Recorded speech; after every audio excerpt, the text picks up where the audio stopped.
ಅಲ್ವಾ ಇವಾಗ ಇದೆ. ಅಲ್ಲಿ ಆಕ್ಚುಲಿ ನಾನು ಮಿಸ್ಟೇಕ್ ಮಾಡಿದ್ದೀನಿ, ಅಲ್ಲಿ ಮಿಸ್ಟೇಕ್ ಮಾಡಿದ್ದೀನಿ, ನಾನು ಸೇವ್ ಮಾಡುವಾಗ ಮಿಸ್ಟೇಕ್ ಮಾಡಿದ್ದೀನಿ. ಇಲ್ಲಿ ನಾನು ಎಂತ ಮಿಸ್ಟೇಕ್ ಮಾಡ್ಲಿಲ್ಲ ನನ್ನ ಪರ್ಸೆಪ್ಷನ್ ಅಲ್ಲಿ. ಸೇವ್ ಮಾಡುವಾಗ ಒಬ್ವಿಯಸ್ಲಿ ಸ್ಟ್ರಾಂಗ್ ಆದ್ರೂ ಹೋಗ್ಬೇಕಲ್ವಾ. ನಾನ್ ರಕ್ಷಿತಾ, ಈಗ ನಿನ್ ಪರ್ಸ್ಪೆಕ್ಟಿವ್ ಅಲ್ಲಿ ರಘು ಅವರು ವೀಕ್ ಅನ್ಸತ್ಗೆ ಮಾಡ್ದೆ, ಓಕೆನಾ? ಕಂಪೇರಿಟಿವ್ ಅಭಿ, ಓಕೆನಾ? ಈಗ ಅವ್ರು ಕೇಳು, ನಾನ್ ಮಾಡಿದ ಸರಿನೇ ತಪ್ಪ ಅಂತ ಕೇಳು. ನಿಮ್ ಪ್ರಕಾರ ನಾನ್ ಮಾಡಿದ ಸರಿನೇ ತಪ್ಪ ಅಂತ ಕೇಳಿ. ಈಗ ಅದೇ ನನ್ಗೆ ಕೇಳಲಿಕ್ಕೆ ಯಾಕಂದ್ರೆ ಇದೆ ನನ್ನ ಪರ್ಸೆಪ್ಷನ್, ಅಲ್ಲ ತಪ್ಪು ಅಂದ್ರೆ ತಾನೇ ಬರ್ಬೇಕು, ಅದ್ನೇ ಹೇಳಿದ್ದು. ಈಗ ತಪ್ಪು ಅನ್ನೋದ್ ಕಾರಣಕ್ಕೆ ನಾನ್ ರಕ್ಷಿತನ ಹತ್ರ ಕೇಳಲೇ ಇಲ್ಲ. ನನಗೆ ಅವಳು ಯಾವ ಬೇಸಿಸ್ ಮೇಲೆ ಮಾಡಿದ್ಲು ಅಂತ ವೀಕ್ ಅಂತ ಬಂತು ಅಷ್ಟೇ. ರಕ್ಷು, ನೀನು ಕಂಪೇರಿಟಿವ್ ಅಭಿಯಾನ ನೋಡ್ಕೊಂಡ್ರೆ ರಘುವಣ್ಣ ವೀಕ್ ಅಂತ ಅನಿಸ್ತಲ್ವ ನಿಂಗೆ? ಅಷ್ಟೇ, ಮುಗೀತು, ಗೊತ್ತಾಯ್ತು.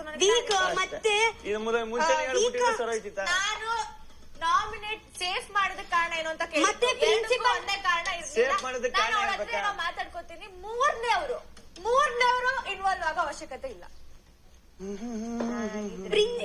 ಈ ತರ ಮಾತು ಬಂದಿದ್ರೆ ಮನೆ ಬಿಟ್ಟು ಹೋಗ್ತಿದ್ದೆ, ಕಿಚನ್ ಬಿಟ್ಟು ಹೋಗ್ತಿದ್ಯಾ ನೀನು? ನಾ ಮನೆ ಬಿಟ್ಟು ಹೋಗ್ತಿದ್ದೆ. ಗಿಲ್ಲಿ